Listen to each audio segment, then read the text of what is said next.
Hey guys, welcome back.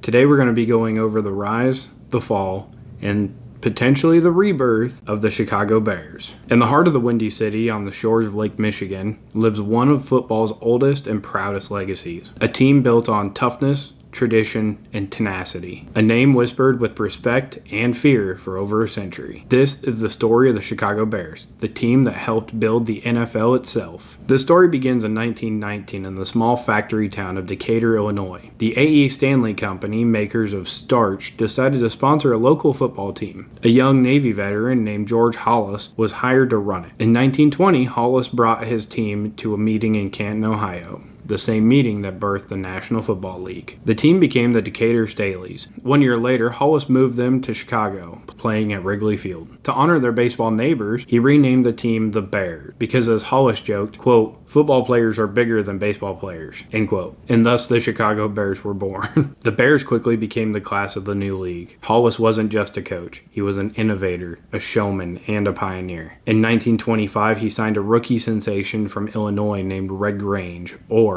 the Galloping Ghost. When Grange joined, crowds doubled overnight. The Bears became a national sensation. By the 1930s, the Bears were dominant, a physical, grinding team that defined early football. They invented the T formation, a revolutionary offensive system that would change the game forever. And in 1940, they delivered one of the most lopsided victories in sports history, 73-0 demolition of the Washington Redskins in the NFL championship game. A statement to the world: the Bears weren't just a team. They were a force of nature.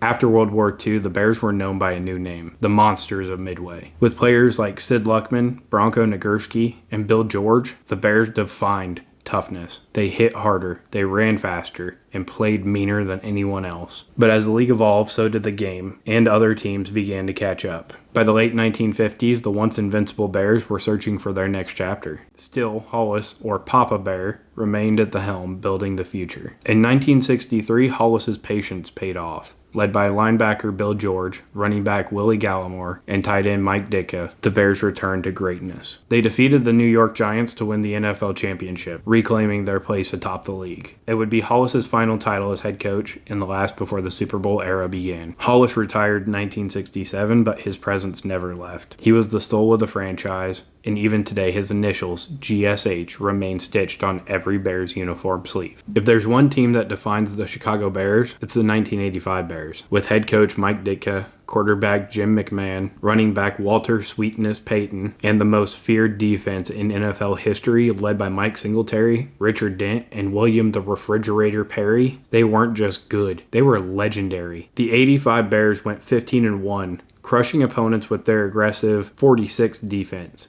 In Super Bowl 20, they destroyed the New England Patriots 46-10, earning their first and still only Super Bowl victory. That season wasn't just dominance, it was swagger, attitude, and Chicago pride personified. After the glory of 85, the years that followed were a roller coaster. Coaches came and went, quarterbacks changed, and the league evolved. But the spirit of the Bears never faded. In the 2000s, stars like Brian Urlacher, Lance Briggs, and David Hester carried the torch. Their defense echoed the past. Fast, physical, relentless. In 2006, the Bears returned to the Super Bowl under coach Lovie Smith. Despite losing to Peyton Manning's Colts, they proved that Chicago toughness was still alive and well. The 2010s and 2020s have brought new challenges and new hope. Through rebuilding seasons, coaching changes, and quarterback struggles, one thing stays consistent: Chicago's undying loyalty. Quarterback Caleb Williams represents a new generation of Bears. Fast, dynamic, determined. The team continues to evolve, but their mission stays the same: bring the Lombardi Trophy back to Chicago.